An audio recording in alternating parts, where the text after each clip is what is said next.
Welcome to our latest tutorial on how to send a one-time viewed video on Snapchat. In this updated guide, we will walk you through the simple steps to ensure your videos are only viewable once. Firstly, open the Snapchat app on your Android device. Once the app is open, tap on the chat icon located at the bottom of the screen. This will take you to your list of chats. Next, select the chat in which you want to send the one-time viewed video.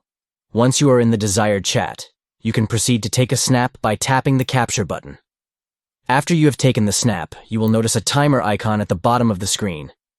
Tap on this icon and set the timer to 1 for one-time viewing. This means that once the recipient has viewed the video, it will disappear automatically. Once you have set the timer, you can go ahead and hit the send button. Your one-time viewed video will now be sent to the selected chat. And that's all there is to it. Sending a one-time viewed video on Snapchat is quick and easy with these steps. So next time you want to share a video that you only want the recipient to see once, just follow these instructions. Thank you for watching, and we hope this tutorial has been helpful.